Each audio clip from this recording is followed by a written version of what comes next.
The Nature of Personal Reality, a Seth book by Jane Roberts, read by Martin John.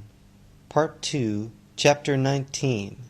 Session 666, continued. Next chapter. The concentration of energy, beliefs, and the present point of power. The concentration of energy follows your beliefs. Many beliefs, not negative in themselves but overemphasized, lead to what certainly appear to be negative results. The material is highly important to many of you who find yourselves in situations with which you are not pleased. I'm using Rupert as an example for several reasons. Many of you have a tendency to believe that anyone with such abilities as Rupert has no problems or challenges.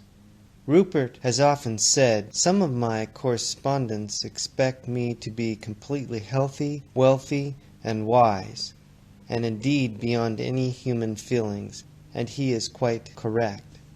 Numbers of you are looking for a state of peace in which there is a static sort of bliss, with all questions forever answered and all problems solved.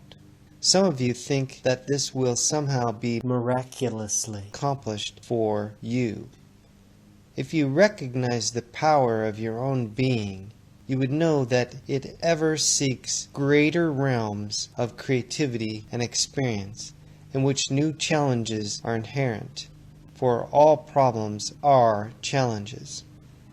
In Rupert's case, he began with a group of ideas and beliefs that only became restrictive when he carried it to extremes. In your own experiences, many of you may find yourselves concentrating upon certain areas of activity with such energy that you ignore others, considering them restrictions. Rupert's condition involved a situation in this life. Some of you may find yourselves concentrating upon the physical aspects of existence, which are themselves quite legitimate, but to the exclusion of all other important elements. In larger terms, such focusing in particular areas can involve an entire life situation, reincarnationally speaking, where you choose ahead of time, so to speak, to concentrate your attention in certain areas rather than others. You may pick for yourself a body that does not perform normally, or a mind that is not up to par in usual terms. Your given situation at birth, therefore, is one in which you cannot manipulate adequately in whatever way you have chosen. If you decided upon a situation in which a critical organic lack or disability is involved, and are born with a severe disease, for example, then that is the context in which you will experience this particular focus in corporal reality.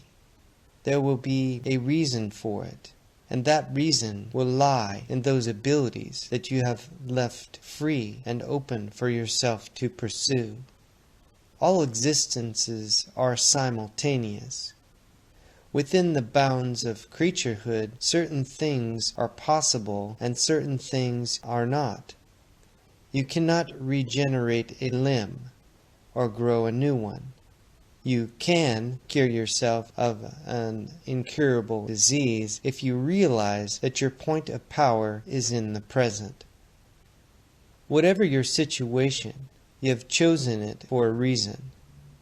If it involves a circumstance that cannot be altered in physical terms, then you have settled upon it as a framework in order to enhance and use other abilities in concentrated form.